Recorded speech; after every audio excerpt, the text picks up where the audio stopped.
मैं Atul Kumar Singh, Sardar Singh convent college Mahmudabad Sitapur. बच्चों, आज हम कक्षा 9 विषय हिंदी अध्याय 1 कबीरदास जी द्वारा रचित साखी के बारे में पढ़ेंगे, जो कि दोहा छंद में लिखा गया है। आइए हम पढ़ते हैं, लेकिन उससे पहले आपको बता दें कि जब हम किसी काव्य खंड की व्याख्या करते हैं तो सबसे पहले संदर्भ, प्रसंग, व्याख्या, काव्यगत सौंदर्य लिखा जाता है, जो कि अनिवार्य भी है। संदर्भ पहले समझ लीजिएगा कि प्रस्तुत पद्य खंड हमारी पाठ्य पुस्तक काव्य खंड के साखी नामक पाठ से अवतरित है, या ऐसे भी कह सकते हैं कि प्रस्तुत पद्यांश हमारी पाठ्य पुस्तक हिंदी काव्य के साखी नामक पाठ से अवतरित है, जिसके रचनाकार, जिसके रचयिता कबीरदास जी हैं। पहला दोहा हम पढ़ते हैं, जैसा कि लिखा भी हुआ है कि सतगुरु हम सूरीज कर एक कहा परसंग, वर्षा बादल प्रेम का भीज गया सब अंग। अब हम जब इसकी परिभाषा को व्याख्या करेंगे तो व्याख्या करने से पहले हमें प्रसंग लिखना पड़ता है। तो हम प्रसंग में क्या लिखेंगे, देखिए, कह सतगुरु हमसू रीझ कर, ब्लैक बोर्ड पर आप देखेंगे, सतगुरु हमसू रीझ कर एक कहा परसंग। अर्थात इसमें प्रसंग में यह बताया गया है कि प्रस्तुत साखी में कबीरदास जी ने सतगुरु की, इसकी सतगुरु की महिमा का वर्णन करते हुए, महिमा का वर्णन करते हुए कहा है कि गुरु के उपदेश से, किसके उपदेश से? गुरु के उपदेश से, गुरु के उपदेश से मेरे हृदय में भगवान के प्रति प्रेम उत्पन्न हो गया है। गुरु के उपदेश से मेरे हृदय में भगवान के प्रति प्रेम उत्पन्न हो गया है। तो अब हम पढ़ेंगे कि सतगुरु हम सूरीझ कर एक कहा परसंग, वर्षा बादल प्रेम का भीज गया सब अंग। अब हम इसकी व्याख्या करेंगे, तो देखिए व्याख्या, रीझ का मतलब होता है प्रसन्न होना। क्या होना? प्रसन्न होना। तो कबीरदास जी कहते हैं कि सतगुरु ने प्रसन्न होकर, सतगुरु ने प्रसन्न होकर के मुझे ज्ञान की बात बताई है। सतगुरु ने प्रसन्न होकर मुझे ज्ञान की बात बताई है। अर्थात कबीरदास जी कहते हैं, अर्थात जीवात्मा और परमात्मा का ज्ञान कराने के लिए उपदेश दिया है। जीवात्मा और परमात्मा का ज्ञान कराने के लिए उपदेश दिया है। अब वो कहें कि इस उपदेश का यह फल हुआ कि परमात्मा के प्रति प्रेम रूपी बादल, परमात्मा के प्रति प्रेम रूपी बादल की वर्षा मेरे हृदय में होने लगी।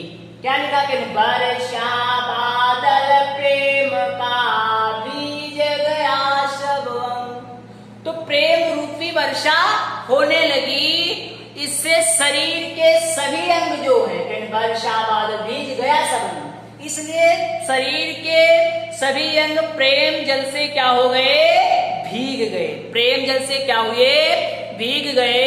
भाव यह है कि सतगुरु द्वारा, भाव यह है कि सतगुरु द्वारा दिए गए ज्ञान, सतगुरु द्वारा दिए गए ज्ञान के कारण ही परमात्मा के प्रति मेरे हृदय में प्रेम की उत्पत्ति हुई है।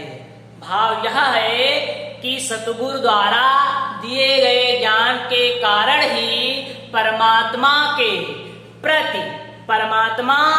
प्रति मेरे हृदय में प्रेम की उत्पत्ति हुई है। अब हम आते हैं इसका काव्यगत सौंदर्य भी इसी के साथ में समझ लेते हैं। काव्यगत सौंदर्य में सबसे पहले बात आती है कि भाषा कौन सी है। तो इसमें बच्चों भाषा है सधुक्कड़ी। भाषा क्या है, सधुक्कड़ी है, जिसको पंचमेल खिचड़ी के नाम से भी जानते हैं। शैली मुक्तक है, दोहा छंद है, गेय पद है, रस शांत है, अलंकार रूपक है। अलंकार क्या है, रूपक है। और विशेष क्या है इसमें, विशेष ये है कि कबीरदास जी ने सतगुरु की महिमा को, कबीरदास जी ने सतगुरु की महिमा को दर्शाते हुए, सतगुरु की महिमा को दर्शाते हुए उनके प्रति कृतज्ञता का भाव व्यक्त किया है। किसका भाव व्यक्त किया है, कृतज्ञता का भाव व्यक्त किया है। अब हम दूसरा पढ़ते हैं। दूसरा क्या है देखिएगा, राम नाम के पट तरे देवे को कछु नाय, क्या ले गुरु संतोषिए हौस रही मन माय। राम नाम के पट तरे देवे को कछु नाय, क्या ले गुरु संतोष, ये क्या गुरु से हम ले कि मैं संतुष्ट हो जाए। जीवात्मा कहता है कि परमात्मा मुझे कौन सी ऐसी वस्तु प्रदान कर दे जिससे मेरा जो मन है वो संतुष्ट हो जाए, हौस रही मन माय। कह रहे हैं तो देखिए दूसरा है, इसमें भी समझ लीजिएगा कि बताया गया है, इसमें प्रसंग इसका है कि प्रस्तुत साखी में कबीरदास जी गुरु के प्रति, कबीरदास जी गुरु के प्रति कृतज्ञता, गुरु के प्रति कृतज्ञता प्रकट करते हुए, गुरु के प्रति कृतज्ञता, गुरु के प्रति कृतज्ञता प्रकट करते हुए कहते हैं कि, कृतज्ञता प्रकट करते हुए कहते हैं कि जिन गुरु ने हमें ज्ञान दिया उसके बदले में उसे देने के लिए मेरे पास कुछ नहीं है। जिस गुरु ने मुझे ज्ञान या राम नाम का स्मरण करवाया, आज मेरे पास ऐसा कोई वस्तु नहीं है जो मैं उसको दे सकूं, जो मैं उसको दे सकूं। मैं उस परमात्मा का क्या हूं, ऋणी हूं। व्याख्या समझिएगा बच्चों। करें कि कबीरदास जी कहते हैं कि परमात्मा ने मुझे राम नाम का, कबीरदास जी कहते हैं कि परमात्मा था सतगुरु ने मुझे राम नाम का ज्ञान दिया है। अर्थात उन्होंने ब्रह्म, वो निराकार परमात्मा क्या होता है, उन्होंने मुझे समझाने का कार्य किया है। इस अमूल्य ज्ञान के बदले में देवे को कछुना है, इस अमूल्य ज्ञान के बदले में मैं उन्हें क्या दे सकूं या क्या दे दूं, मेरे पास देने के लिए कुछ भी नहीं है। मेरे पास उस ज्ञान की अगर तुलना लगाई जाए तो ऐसी कोई वस्तु नहीं है जो उन्हें दी जा सके। गुरु कहते हैं कि गुरु को संतुष्ट करने की इच्छा मन में तो है। गुरु को क्या ले, गुरु संतोष है, गुरु को संतुष्ट करने की इच्छा मन में है, पर कुछ भी तो नहीं दे सकता। गुरु को संतुष्ट करने की इच्छा तो है, लेकिन मैं उन्हें कुछ भी नहीं दे सकता हूँ।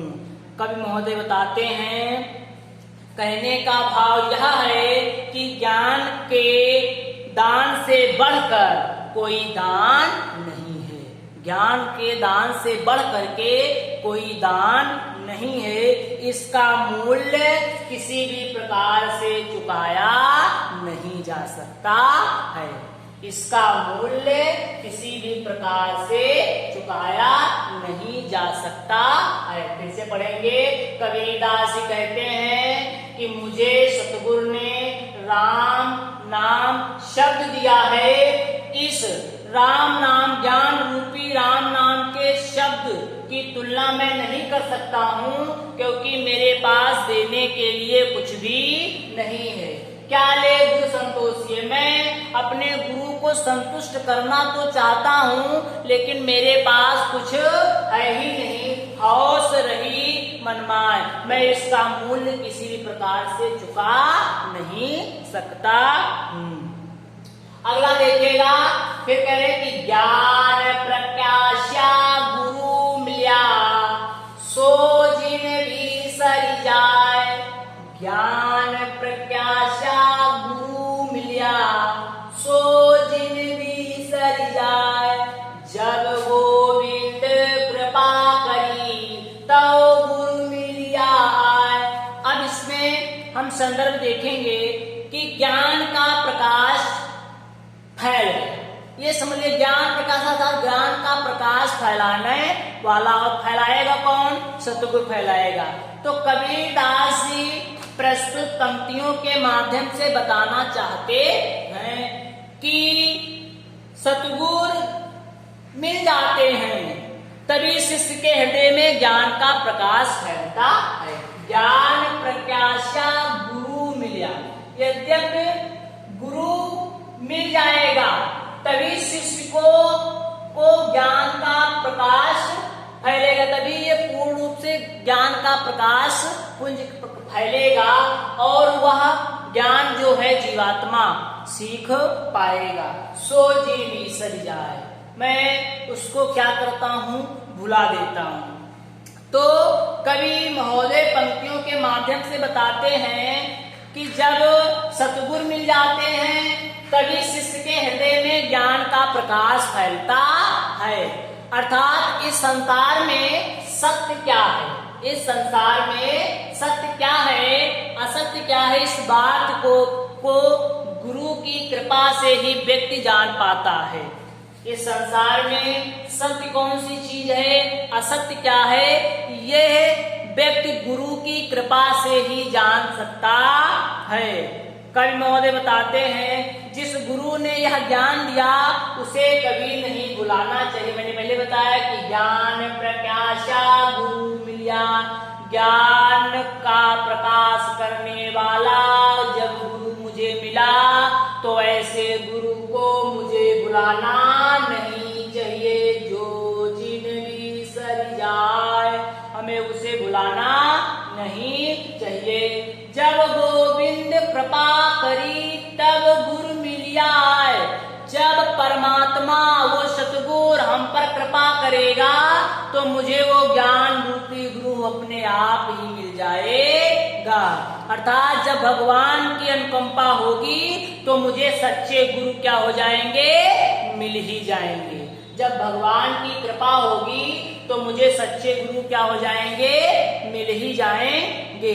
इसमें भाषा ढुकड़ी है, शैली मुक्तक है, दोहा छंद है, अलंकार अनुरास है, रस शांत है। बच्चों, मैंने इस 3 दोहों के बारे में आपको पढ़ाया। अब हम आगे का दोहा देखेंगे और वो अब हम चौथा पढ़ेंगे।